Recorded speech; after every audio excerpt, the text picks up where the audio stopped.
There's good evidence for an ice age, but where does it fit into the Bible? Today on Creation Magazine Live, details about a post-flood ice age.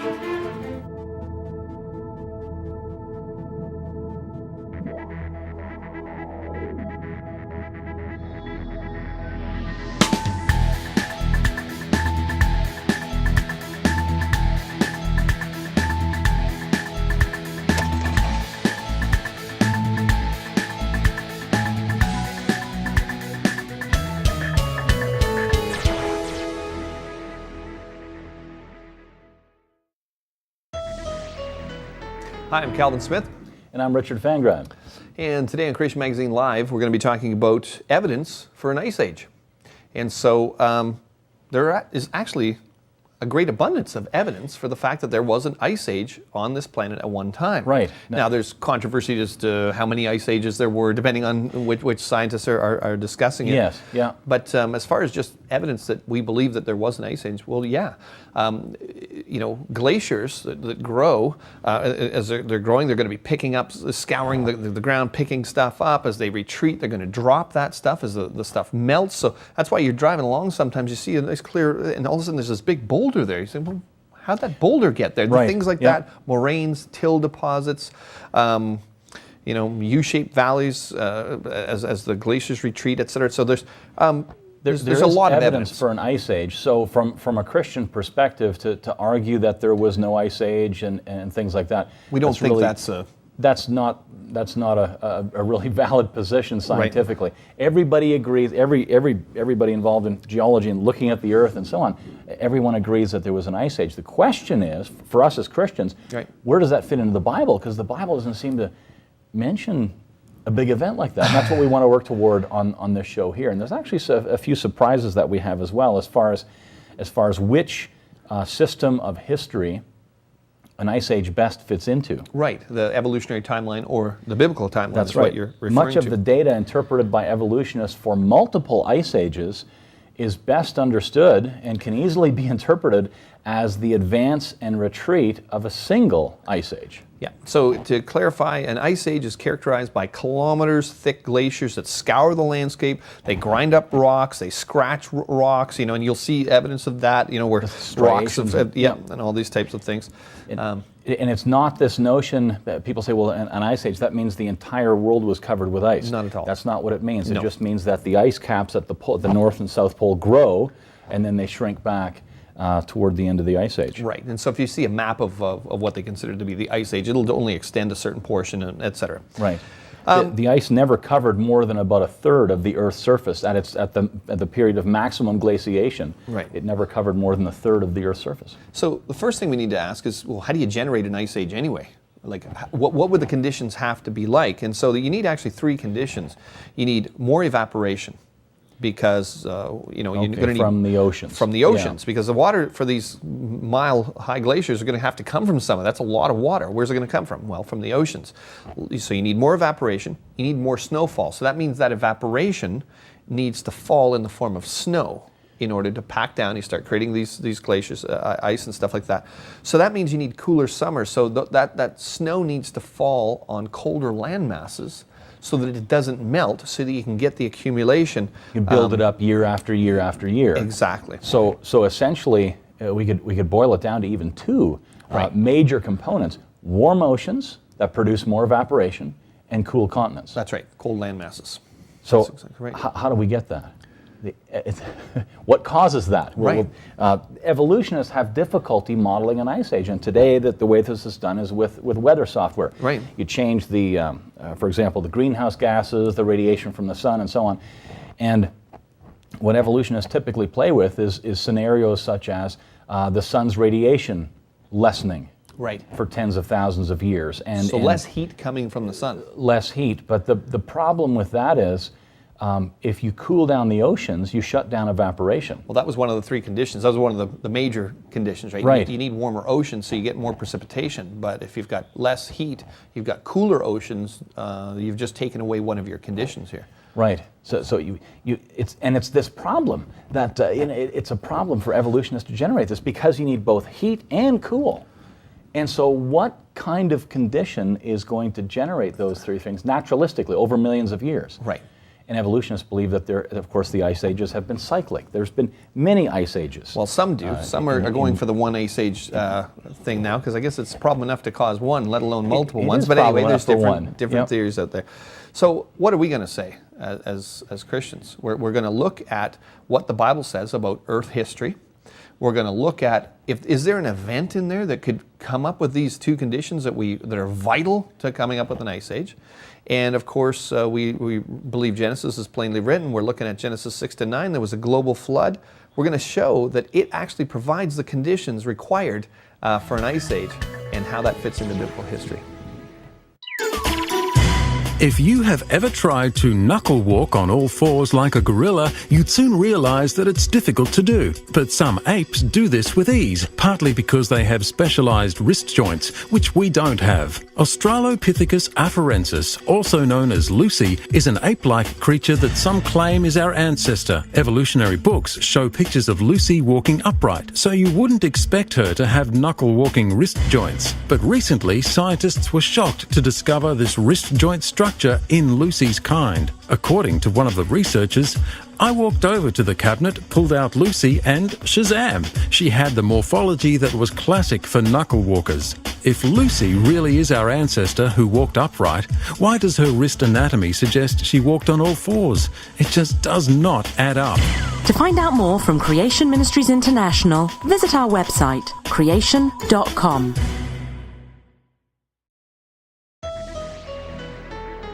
Okay, at the end of the last segment, I made the claim that Noah's flood would actually produce the conditions required for an ice age.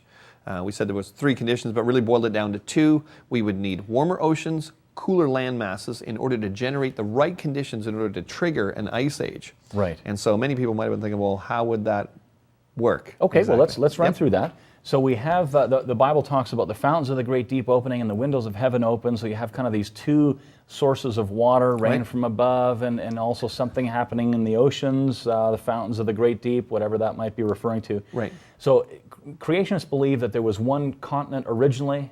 You may have heard notions of that. That was sort of a creationist idea all along, and the evolutionists have hijacked that of late, and they have Pangea, which is more of an evolutionary concept. But there's ample evidence that the continents have moved apart. The only place in biblical history where that could fit is during the flood. Right. That process would mean that hot material comes from the base of the mantle to form new ocean floor. So essentially you've got red hot rock now forming new ocean floor, which is going to vaporize huge amounts of seawater. Which means that the oceans are going to be affected by that heat. And it doesn't mean the oceans are going to be boiling, but they're probably going to be warmer after the flood than before the flood. They'd be a lot warmer. And during the flood, they would have been vaporized perhaps several times over, right, and then fall as rain. But we're talking about after the flood, the oceans would have been warmer. That's the first condition for an ice age meant. More evaporation, heat in the oceans. Yep. Again, because of the flood, you have volcanism, huge amounts of volcanoes putting dust into the atmosphere, which would have cooled down the continents. There's perfect conditions for an ice age, beginning immediately after the flood, lasting for about 700 years, until the dust from the atmosphere is filtered out and until the heat from the oceans gets down to the ocean. I think the average temperature now is about 4 degrees Celsius. Right. We've seen practical examples of this, right? I remember at the end of last year, there was a volcano go off in Iceland, right? Iceland, yeah. That's right, and it caused a major chaos with air traffic because all the dust in the air was getting into the engines and gumming them up, and planes could go down, so they stopped air traffic for a while. And also affected weather. Exactly, affected weather. We were actually getting cloud cover in southern Ontario here in Canada when Mount St. Helens blew up 1980. Yeah, way back. Because of all the dust that went up in the air. So it's reflecting sunlight. These are perfect examples that we've seen recently that could be applied to this model, and this makes total sense. So when we look at the book of Job, because that's where we get all our knowledge from, is from Scripture ultimately, you see this verse, Job 38, 29, and 30, and it says, "Out of whose womb came the ice and the frost of the heavens? Who fathered it?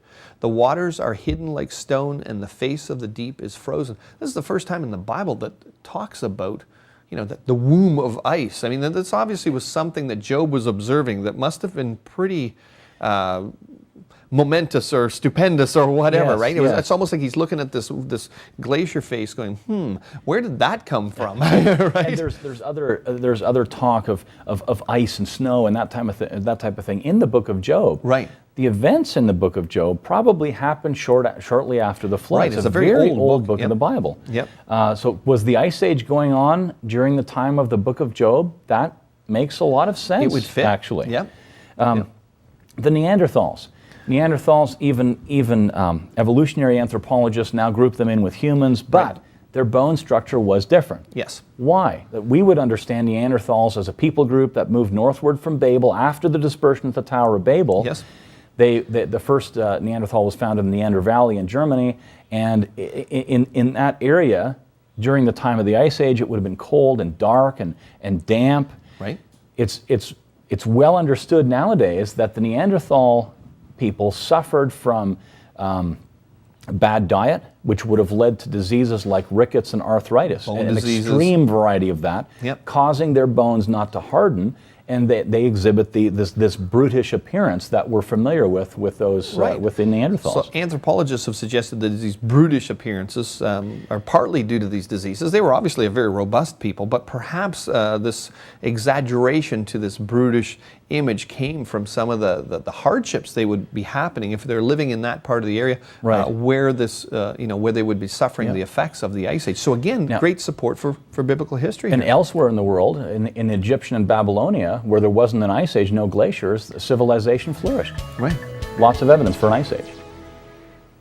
Creation Ministries International edifies the body of Christ by providing more than 30 years of Bible-supporting scientific research, delivered through speaking engagements, books, magazines, and a variety of media, much of which is archived on our website, creation.com. Did you know that if you read 3 articles on creation.com each day, it would take over 7 years to read them all? Such a wealth of information didn't arise by chance, however. We do this through the faithful prayers and gifts of our supporters, which also fund ongoing research. Support the building up of the church by partnering with CMI. Donate today at creation.com/donate.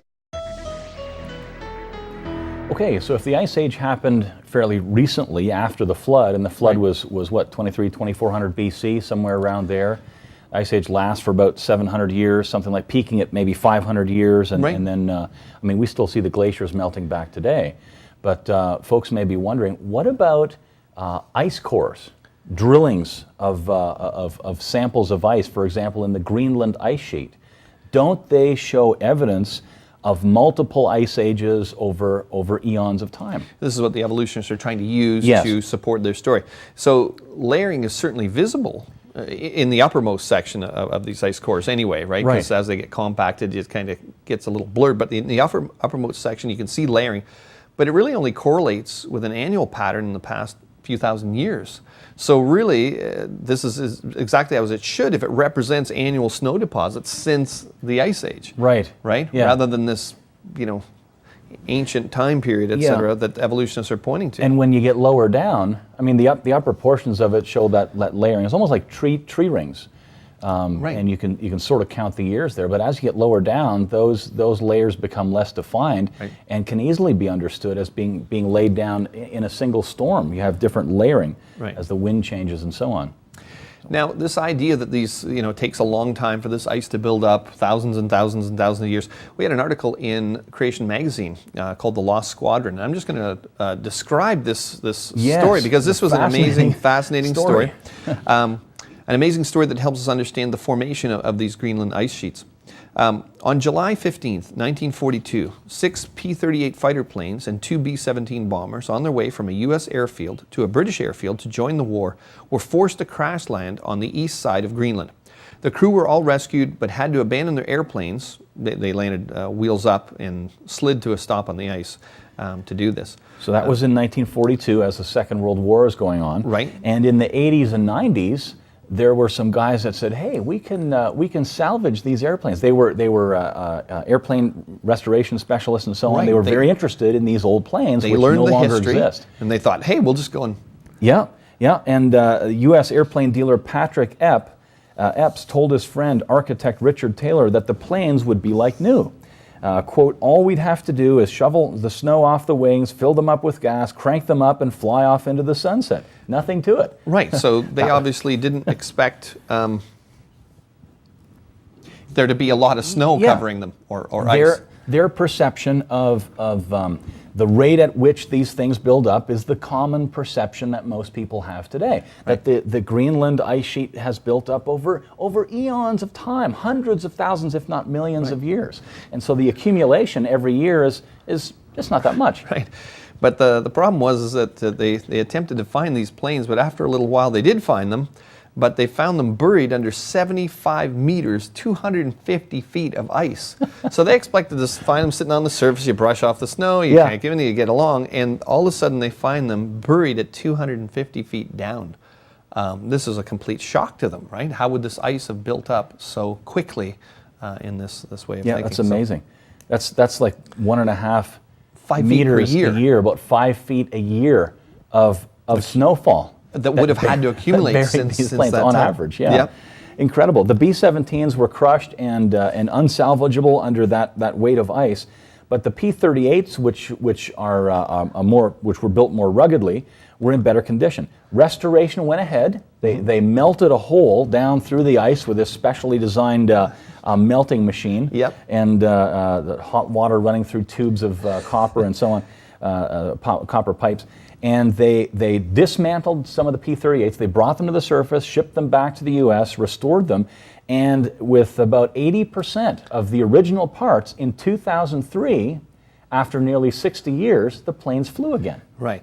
So here's a great example how these rates of accumulation are assumed, and here's some evidence that they've actually accumulated much quicker than predicted. Yes, an amazing story. Now, evolutionists and other long agers say that the present is the key to the past, right? Uniformitarianism. Right. So in that case, this 3,000 meter long ice core brought up by the Joint European Greenland Ice Core Project, GRIP, in Greenland in 1990 to 1992, would only represent some 2,000 years of accumulation. Yeah, we're good with that. We're really good with that. It actually, real science actually fits in and supports what the Scripture says. So good evidence of the biblical timeline for the Ice Age. In 1978, a team led by Mary Leakey discovered a series of footprints in Tanzania. These are known as the Laetoli footprints. According to many researchers, these footprints are identical to those made by humans. Paleoanthropologist Donald Johanson stated, "Make no mistake about it, they are like modern human footprints." Why is it then that most scientists reject the idea that humans made these footprints? To understand this odd situation, it's important to realize that evolutionists think that the footprints were made in ash 3.6 million years ago. Therefore, according to such evolutionary ideas, humans weren't around then, so the footprints can't be human. But if a human didn't make the footprints, who or what did? A Scientific American article acknowledges that this is still an unsolved mystery, but I can't help feel it's just a mystery of their own making, caused by their evolutionary thinking, instead of taking the Bible's history seriously. To find out more from Creation Ministries International, visit our website, creation.com. Okay, people often talk about mammoths associated with the Ice Age, right? Sure, yeah.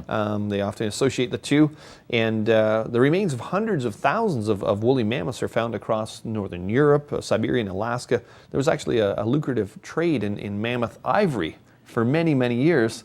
And so, yeah, there are remains out there of thousands of these creatures. Yes, estimates suggest that at least 1 million mammoths must have at one point been living in those northerly areas, along with large populations of woolly rhinoceros, of bison, horses, antelopes. So the question is, if these ice ages, plural, according to the evolutionists, come slowly and disappear slowly, right, how could these huge populations of sizable animals survive? What would they drink? What would they eat in an icy wasteland? What would 1 million cows eat in an area? Yes. So a lot of the carcasses of these creatures still exist, and they show signs of considerable decomposition. About half a dozen intact frozen carcasses have been found. And a lot of these carcasses have been found with their stomach contents largely undigested. Right. And some people have, of course, claimed that, well, this is evidence of a snap freeze, right? That's the only explanation. That's the only explanation. If there's stomach contents in there, that's what must have happened, right? Yeah. Now, we don't need to, undigested stomach contents don't necessarily require this explanation, Right. because there's been frozen a mastodon found in Ohio in the U.S. Sorry, unfrozen. Unfrozen, obviously, in Ohio Yep. in the U.S., and it had undigested plant material in its stomach. An elephant Right. stomach, which is similar to a mastodon and mammoth, an elephant stomach is, it acts more like a storage container, like a storage vat that stores the food, and then the food is fermented and digested in the hindgut, Right. Sort of like horses.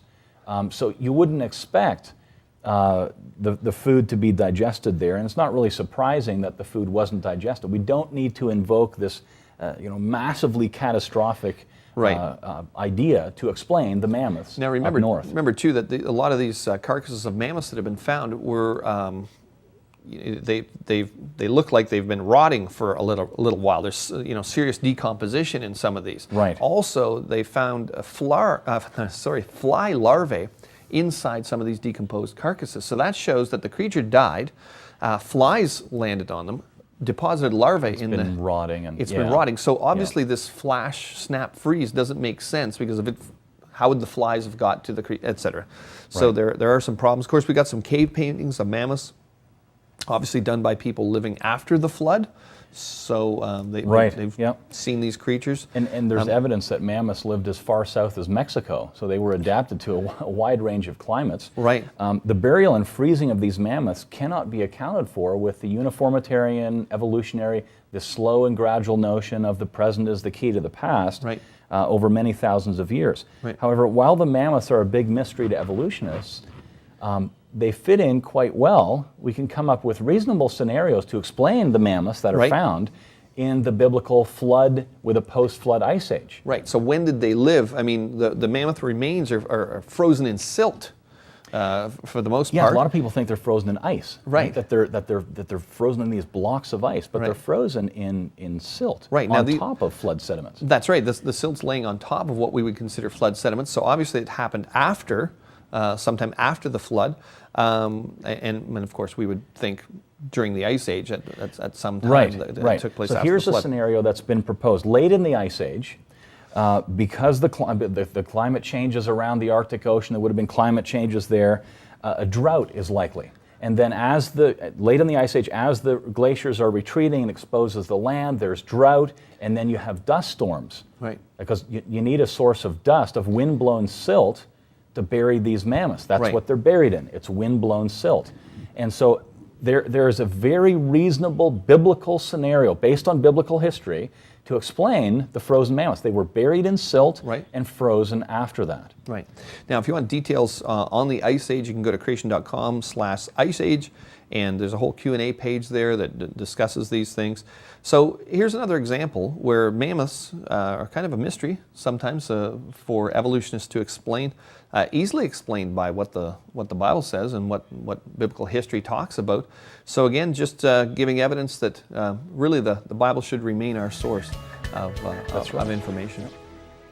Creation Magazine is a 56-page full-color family magazine that is an essential tool for anyone wanting to immunize their family against the anti-biblical worldviews bombarding us from all sides. With no paid advertising, every page is full of powerful articles, ammunition to intelligently discuss nature, history, science, the Bible, and related subjects. Although written for lay people, every effort is made to ensure the content is technically accurate so that even experts are satisfied, and young children look forward to the section written especially for them. Visit creation.com to get your subscription. Welcome to the feedback section, and we get a lot of feedback on creation.com from some of our articles in Creation Magazine. We're just going to go through one here. This lady, Maria from the Netherlands, and she wrote in and said, "Hi there, let me tell you that I'm an agnostic person. There's a question in my head that I wish you can answer.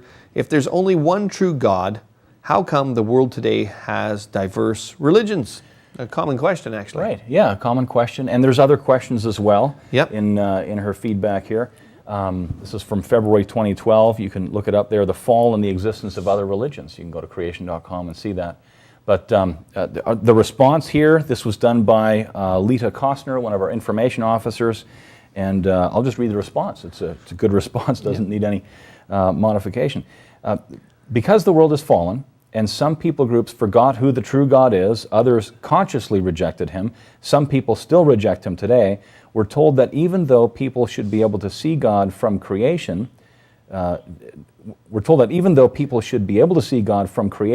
God exists, they reject him and worship other things instead. So the revelation in nature is sufficient only to condemn, not to save. Right. And then another question comes, why did he only choose Israel as his chosen people? I mean, why, if you want to save everyone, why only Israel? Right. Which is a good question as well. And the response is, his people were never going to be just Israel. Even in earliest times, we can see God working through Israel to save all nations. Indeed, that was part of the original promise to Abraham. Right. And didn't God promise to Abraham that through him all nations would be saved, that would benefit? Well, these are good questions, and I've got this question before. You know, if Christianity is true, this is the one true God that's been revealed to us. You got all these religions. You know, really what they're saying was, how would you know? It's almost like, well, this is an excuse for why I don't have to believe in God sometimes, right? Because I'm not saying this person, but there's so many different religions. How could we know? When I die, I'll just say to God, you know what, I couldn't really know. But you know, when you really think about it, I mean, I'm a fairly linear thinking person. if I'm, you know, looking at all these different religions, I mean, very quickly, I mean, if you want to see these different myths, okay, we believe that the earth is sitting on the back of a turtle, right? Right. Some people groups have said that, yes. that's our belief. You know, well, get on a space shuttle, you go out, you turn around, and you say, no, you can cross that one off your list pretty quick. If somebody says something to you like, well, I believe we get reincarnated. You know, I've been reincarnated 72 times. What empirical test could you do? What scientific experiment? What kind of archaeological findings could I do? What kind of history can I investigate? I mean, really, you're telling me, well, you got to trust my belief to prove my belief. There's no way for me to, you know, qualify that. Or, well, these religions, you need an experience to really know that it's true. Well, have you ever cried when you went to see a movie? Wasn't real. So if it's based on experience, you know, anyway. Right. How do we choose which religion is the truth? Right. And a good test of that is whatever you believe has to explain reality. Right. Whether you're Hindu or Jewish or a Muslim or an atheist, whatever you believe has to explain the world around us. Right. There are tests, so to speak, that you can apply to all worldviews, and we can try to come to a conclusion. And, for example, how do you explain that the very high mutation rates that we see in living things, in humans, for example, just take humans, how do we explain it? Your worldview has to explain that you start with a whole bunch of information that's mutating over time. The fall. It fits with the Bible, you've got the fall in there, and many other things that Christianity can explain that other religions can't.